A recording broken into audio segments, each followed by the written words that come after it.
Hi there, I'm Peter, the Vagrant one, and welcome to my second episode of my ongoing series, the Pinoy Pint, where I intend to go deeper into the depths of Filipino beer than any Juan or Cano has ever gone before. Now, it's the first day of the Hot Air Balloon Festival here in Pampanga, so I apologize for any low-flying airplanes that you might hear in the background. Now, in the first episode, we tried the OG of Filipino beers, San Miguel Pale Pilsen. On this second episode, we will be trying the most popular of beers here in the Philippines, and that is the extra strong Red Horse. Now, Red Horse clocks in at 6.9% alcohol ABV, which is 1.9 stronger than most other beers because San Miguel seems to have decided that beer should be 5%, which is what all the other beers are pretty much. And what makes this one so popular is, of course, its higher alcohol content for the same price as San Miguel Pilsen, but I do suspect there are some other reasons as well. See, I've heard many Filipinos say that they actually prefer the taste of Red Horse over Pilsen. It is stronger and it also has a sweeter tone, which I guess some Filipinos prefer. I personally like Pilsen because it has a cleaner, more refreshing beer tastes, but each to their own. Being the most popular beer in all of the Philippines, you can get a Red Horse pretty much anywhere. It comes in this 33 centiliter glass bottle, which is called a Stallion. It also comes in a half-liter glass bottle for some reason. No other of San Miguel's beers comes in this size. It comes in a 33 centiliter can, and it also comes in a 1-liter glass bottle for drinking Tagay style with your Filipino friends. The price for one of these in a supermarket is around 30 peso or 50 cents or so. But let's get on with it and drink some Red Horse, shall we? Now, once poured in our Cloying glass, Red Horse looks pretty much like Pilsen. I would have to do a side-by-side comparison, but I think it is just maybe a shade darker in color. Carbonation is the same, pretty lively, as you may be able to see. And this Red Horse is straight out of the Frigidaire, which is how you should drink it. The colder the better, which is true for pretty much all high alcohol lager style beers. At this temperature, there isn't that pronounced of a smell. It actually smells kind of like pale Pilsen. It certainly has a little bit of funk or alcohol, sweet sort of smell on the nose, but it's not too bad really. I could easily confuse this for a pale Pilsen, but it's all in the flavors, so let's give it a try.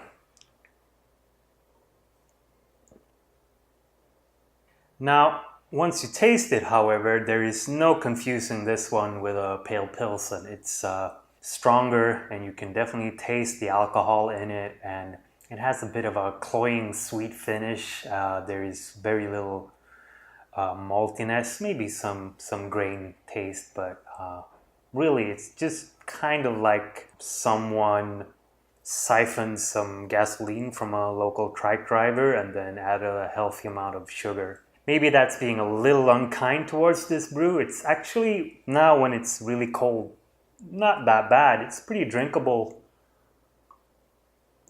I would even say enjoyable, but from experience, I know that once this one heats up a little bit, it becomes pretty rough, but that's just the nature of things. This is a cheap beer for cheap drinking, and if you like strong beers or in Europe or in America, this one is not bad at all. It's actually pretty much on par with the best ones I've had over there. Now, I would personally rather go with a Pilsen because I find that more refreshing, and I'm usually not in that big of a hurry to get drunk when I'm drinking beer, but everyone does their drinking the way they choose to.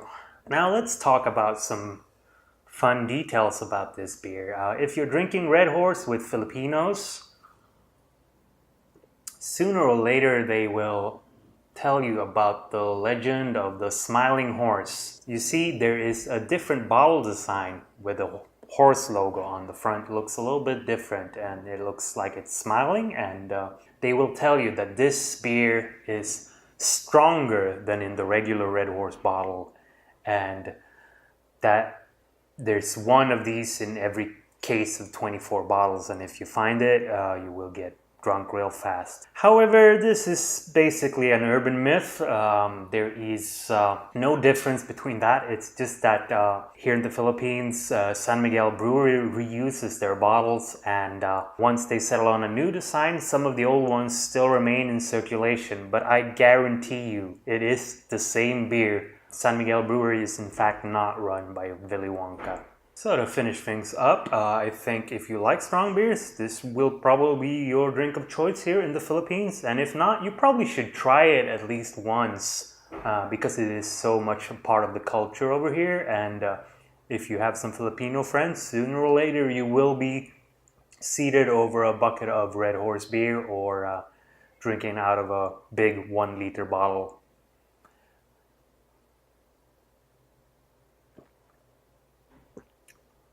So if you've enjoyed my review of Red Horse beer, please subscribe to my channel. We're gonna review all the Filipino beers we can get a hold of, from the big names to the most obscure ones. And soon we will be reviewing some beers that have never been reviewed on YouTube before. Please give this one a thumbs up if you enjoyed it, and leave a comment down there below and tell me what you think of Red Horse, and see you soon with the next one. Thank you and goodbye.